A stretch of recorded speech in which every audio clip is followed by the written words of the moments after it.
सिनासमा गरेर हामीले हिमवत् संवाद थालनी गरेको छौँ र त्यो थालनीको सुरुवात पनि सम्माननीय राष्ट्रपति विद्यादेवी भण्डारीज्यूबाट भएको थियो। सायद यो पनि एउटा कारण हुनसक्छ सिनासले केही काम गर्दैछ हिमवत् संवादको बारेमा ओरिजिनल थट निर्माण गर्ने क्रममा हाम्रो नोटिसमा भएको हुनसक्छ। मैले यो इन्भिटेसन पाएको र मैले आयोजकसँग सोधेँ कहिले मैले कहीँ मेरा स्लाइडहरू देखाउन सक्छु भन्दा अहिले यो इनागुरल सेसन भएको हुँदा यो अहिलेसम्म उपलब्ध छैन भन्नुभयो। मैले 5वटा स्लाइड बनाएको थिएँ र मैले स्लाइडको टाइटल चाहिँ फ्रम एब्सेन्स टु सबस्टेन्स। एब्सेन्स भनेर एक खालको नोटिनेस होइन, बुद्धिज्ममा हामीले शून्यता भन्छौँ। शून्यता भन्ने क्रममा डिपेन्डेन्ट ओरिजिनेसनको कुरा हुन्छ र सनातनमा पनि मन्दिरमा पनि सम्पूर्ण यो हिमवत् खण्डको जुन एउटा सभ्यता छ त्यो सभ्यता आफैमा अहिले अनएक्सप्लोर्ड एब्सेन्स अवस्थामा छ। यदि त्यो एब्सेन्स अवस्थामा त हामीले सबस्टेन्समा लिएर आउने हो भने के काम गर्नुपर्छ भन्ने आधारमा मैले आज 4वटा स्लाइड तयार गरेको थिएँ र यसको टाइटलमा चाहिँ मैले अहिले हामी त्रिभुवन विश्वविद्यालयमा म एक किसिमबाट अध्यापकको रूपमा छु। हामीले यो फ्लोरलाई जानकारी दिनुहोस् 1000वटा डिजर्टेसनहरू अवार्ड गऱ्यौँ।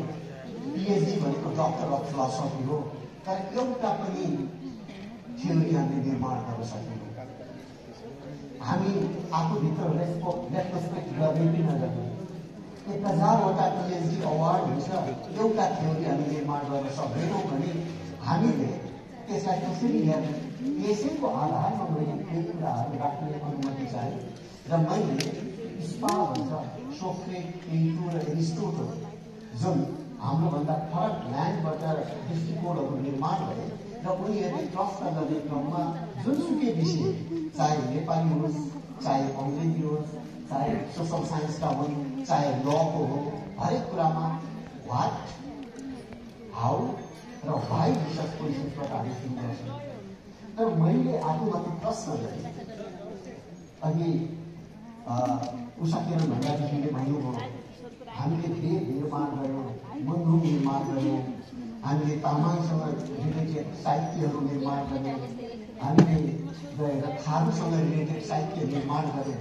त्यो साहित्य आफै निर्माण भयो या कुनै प्रश्नको उत्तर चाहिँ त्यो साहित्य हो भन्दा मैले मेरो अठोट के छ, मेरो क्लेम के छ भने जे खालको प्रश्न गर्यो प्रश्नको उत्तर नै त्यो वेद हो, मन्दिर हो। त्यो जुन साहित्य छ त्यो प्रश्नको उत्तर साहित्य हो। यदि त्यो साहित्य हो भने हाम्रो पिता पुर्खाहरूले चाहे जुन जुन विधामा बसेर प्रश्न गर्नुभयो त्यो प्रश्न कहाँबाट सुरु गर्नुभयो होला? मैले आफूले प्रश्न गर्दा मैले हेर्दाखेरि प्रश्न भनेर भने अङ्ग्रेजीमा त्यसलाई WH क्वेसन्स भनिन्छ। WHबाट वाट, हाउ, वाइ विभिन्न कुराहरू सुरु हुन्छ। यस्तै अबाट आउने हो भने केन उपनिषदमा गयो भने बाई हुम, यो संसार कोबाट निर्माण भयो, म को हुँ, म कहाँबाट आएँ, यसको अन्तर्यमा गयो भने सनातनी मात्रै होइन, यहाँ भएका सम्पूर्ण आदिवासी जनजातिसँग रिलेटेड यो जुन प्रश्नहरू पनि WH क्वेसन्सको ओरिएन्टेसन होइन, प्रश्नसँग नजिक भएको मैले पाएँ। मसँग धेरै समय छैन त्यसलाई एक किसिमबाट एक्सप्लेन गर्ने, त्यो भएको त मैले अगाडि राख्न चाहेँ। किन चाहेन मैले भन्नुहुन्छ भने अक्सफोर्ड विश्वविद्यालयमा एउटा हिस्ट्री एन्ड साइन्स भन्ने म्युजियम छ। त्यो म्युजियममा एउटा भूगोल हाम्रो जुन छ, मैले राख्न पाएको हुँदा यहीँबाट देखाएँ, भूगोल भनेर भन्छ। अङ्ग्रेजीमा त्यसलाई उनीहरूले अर्थ बल भनेर यहाँ गुगलमा जानुहुन्छ, अर्थ बल भनेर त्यसलाई चाहिँ ट्रान्सलेसन गरिन्छ। जबकि मलाई लाग्छ भूगोलको इसेन्स, सब्सटेन्स र अर्थ बलको सब्सटेन्स आकाश जमिनको फरक छ। मेरो बुझाइ के हो भने यो हिमवत् प्रश्न गर्दा म शरीर हुँ, म आत्मा हुँ, आत्मा त्यो आत्मा मरेपछि कहाँ जान्छ? यहाँबाट प्रश्न सुरु गऱ्यो भने सोक्रेट, प्लेटो र एरिस्टोटलको फिलोसफीमा यो म्याटर के होबाट सुरुवात भयो। त्यही भएर भौतिक साइन्सको सुरुवात पश्चिमबाट भयो, यसलाई पनि हामीले इन्कार गर्न सकिन्न। तर अध्यात्मको, स्पिरिचुअलिटीको र सम्पूर्ण हामी मान्छेलाई बाँध्ने सायद सम्पूर्ण धर्मको सुरुवात यही एसियन रिजनबाट भएको छ। संसारमा अहिले धेरै भएको के भएको भन्दा हाम्रा र उनीहरूका फरक फरक विधा छन्, हाम्रा र उनीहरूका फरक फरक स्ट्रेन्थहरू छन्। त्यो आधारले हेर्ने हो भने यो भूगोलमा जाँदाखेरि कुनै पनि पोलिटिकल म्याप छैन। यसमा विभिन्न, जसरी हेमोपका खण्ड भनेको छ, खण्डे भनेर भनेको छ, नुन नाम खण्डे के खण्डे भनेर भनेको छ। त्यसैबाट निर्माण भएको राजनैतिक नक्साहरू यहाँ आएको हो भने हामीले जुन दृष्टिकोण अहिले निर्माण गरेको छौँ त्यो दृष्टिकोण पनि यही मानव सभ्यतासँग मैले अझ भन्नुपर्दाखेरि दुईटा मेजर कुरा, बुद्धिज्ममा डिपेन्डेन्ट ओरिजिनेसन, कुनै आत्मा भन्ने फिक्स कुरा हुन्न, यो चाहिँ एकअर्काबाट जोडिएर डिपेन्डेन्ट ओरिजिनेसनबाट आउँछ। यता सनातनीहरूले चाहिँ आत्मा चाहिँ फिक्स ब्ल्याक बक्स जस्तो हुन्छ, यो चाहिँ एउटा लेभलबाट अर्कोमा ट्रान्सलेट हुँदै जान्छ भन्ने विभिन्न दृष्टिकोणहरू आए। अब यो त ब्रोडर कुराहरू भयो। अब यसलाई मैले आज कहाँ लगेर जोड्न खोजेँ भने यहाँ पूर्व मन्त्रीज्यूहरू, माननीयज्यूहरू हुनुहुन्छ, मैले 7वटा संविधान अहिलेसम्म प्रमुल्यित गरेँ। 7वटा संविधानमा महिला भन्ने शब्दको ओरिजिनेसन मैले खोजेँ। यसको ओरिजिनेसन खोज्दाखेरि 1948 को कन्स्टिट्युसनमा न पुरुष छ न महिला छ। त्यसपछि आयो भने नारी, स्त्री, स्वास्नी मान्छे हुँदै महिला आयो। 1990 पछि महिला भयो। तर अङ्ग्रेजीमा सबै ट्रान्सलेसन वुमेनमा छ। अहिले उषाजीले शिव भनेर हेर्दाखेरि यी भनेको शक्ति र शव र शक्ति मिलेर शिव बनेको छ। यदि महिला शक्ति, नारी शक्ति त्यहाँ हुन्न भने पुरुष शक्ति चाहिँ आखिरमा शवको रूपमा जान्छ।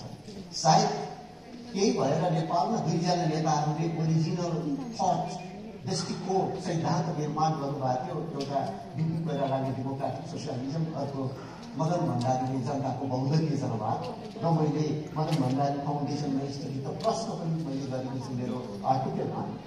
अब अहिले नेपालमा विभिन्न खालका राइट बेस हामीले अप्रोचमा जाने, ड्युटी बेस्ड अप्रोचमा जाने, म त्रिभुवन युनिभर्सिटीमा पढाउने क्रममा हेर्छु धेरै यङ स्कलरहरूले के भन्छ भने I need a baby not a husband. मलाई बच्चा चाहिँ चाहियो, श्रीमान चाहिँदैन। श्रीमान भनेको मलाई एक किसिमबाट अन्यायमा पार्ने, मलाई एक किसिमबाट कन्ट्रोल गर्ने इन्स्टिट्युसन हो। म महिला हो, मलाई महिलाको नैसर्गिक अधिकार हो बच्चा पाउने, तर मलाई पुरुषले चाहिँ एक किसिमबाट अत्याचार गर्ने इन्स्टिट्युसन हो। यदि त्यो हो भने मैले त्यो प्रश्न गरेको छु।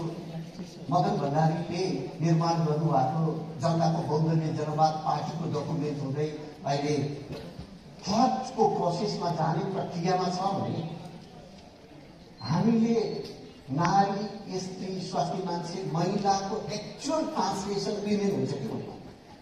माननीय सांसदज्यूहरू यहाँ हुनुभएको हुँदा, पूर्व मन्त्रीहरू जसले यो देशको कन्स्टिट्युसनमा भाग लिनुहुने हुँदा मैले यो कुरालाई राखेँ। र यहाँ मैले कहाँ जोड्न चाहेँ भने यो यदि म भएको भए देखाउँथेँ। 2002मा सन् 2002मा राजाले जब कन्स्टिट्युसन कोल्याप्स गरे, त्यसपछि 2006मा त्यसलाई चाहिँ रिस्टोर गरिसकेपछि त्यति बेला धेरै विधेयकहरू पास भए, तर महिला सम्बन्धी विधेयक पास भएन। अब सम्माननीय पूर्व राष्ट्रपतिज्यूले हुनुहुन्छ, उहाँको नेतृत्वमा एउटा अर्जेन्ट पब्लिक मोसन पार्लियामेन्टमा इन्डोर्स भयो, जसलाई सपोर्ट गर्ने कमला पन्त, एमपी साहु र एकजना जनमोर्चाको सांसदले त्यसलाई सपोर्ट गरेपछि 33% महिला सम्पूर्ण राज्यको भागमा एक किसिमबाट मेन्डेटरी एउटा लेभलको कन्स्टिट्युसनल प्रोभिजन भयो भने मैले हेमोपका खण्डभित्र एब्सेन्स टु सब्सटेन्सको कुरा गर्दा जुन खालको मैले यहाँलाई भन्दा मेरो नाम के हो भने मृगेन्द्र भने, तर मैले अर्को नाम भनेको भए इन्फिनिटीमा फिनिटाइज गर्ने मिन्स नाम हो भने भाषा पनि त्यो दृष्टिकोण निर्माण गर्ने, दर्शन निर्माण गर्ने माध्यम हो र त्यसले एउटा डोमेन निर्माण गर्छ। र म यो प्रश्न यहाँ राख्न चाहन्छु र छोड्न चाहन्छु, हामी सबैको लागिको प्रश्न हो। हामीले हेमवत खण्डको कला साहित्य र यो जुन सम्मेलन गर्दैछौँ, यसले कला साहित्यको मात्रै हो कि त्यो भित्र रहेको इसेन्स र त्यो इसेन्सभित्र जसलाई मैले अहिलेसम्म केही प्राप्त नभएको तर केही प्राप्त गर्ने आधारहरू भएको हुनाले यसलाई मैले एब्सेन्स भने, एब्सेन्स टु सब्सटेन्स। अब नेपालको नागरिकको, नेपालको जुन किसिमको युथ जेनेरेसनको इच्छा आकाङ्क्षा छ त्यसलाई सम्बोधन गर्ने खालको कुनै आधार मैले तयार गर्न सकोस्। मलाई लाग्दैन व्हाट दलित इज भनेर त्यसको प्रश्न आउँदैन। मलाई लाग्छ दलित भन्ने शास्त्र कसले बनायो, त्यसबाट को फाइदामा छ, को बेफाइदामा छ, त्यसको बारेमा हामीले गहिराइमा यदि पुगेर निर्णय गर्न सक्यौँ भने अत्याचारित र अत्याचारित, दलित र गैर दलितको बिचको खाडल हामी पुर्न सक्छौँ र जुन डेमोक्रेटिक हामीले यताको इक्विटीको कुरा गर्छौँ, इक्वालिटीको कुरा